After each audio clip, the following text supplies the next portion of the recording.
Hi guys! For today's video, magluluto po tayo ng kinamatisang isda.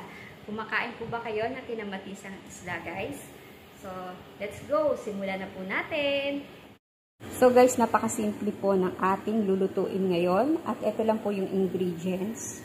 Kamatis, sibuyas, luya, at bawang. At ito po ang ating gagamiting isda. Ayan, sap-sap. So, ayun guys, kumukulo na po yung aking tubig.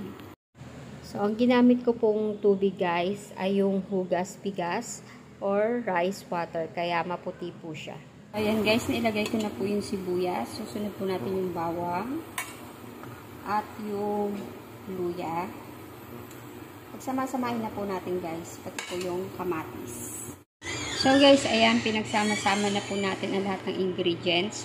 Hayaan na lang po natin siyang kumulo. Takpan po natin para mabilis kumulo guys. Ayan guys, nakulo na po.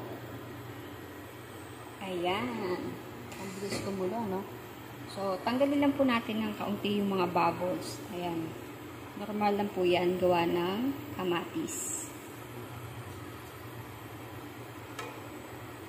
So, pag kumulo na po, pwede na po natin ilagay ang ating isda.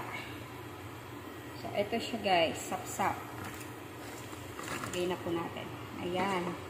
Konting minuto lang po ang pagluluto niyan. Kasi maliliit po yung isda, madali po siyang maluto. So, guys, pakuluan po ulit natin.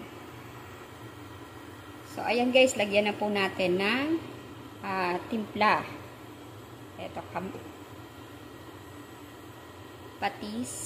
Ayan, timplahan na natin ng patis at asin. So, depende na po sa panlasa niyo guys. Tansyahin nyo na lang po kung gaano kadami yung asin at patis na ilalagay nyo.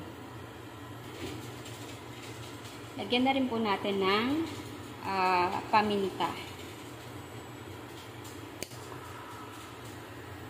Ayan guys, kumukulo na po siya. Hanguin na po natin para hindi po malabog yung isda. Tikman na po natin kung tama na po yung lasa, no? Ayan guys, okay na po. Pwede na po nating hanguin.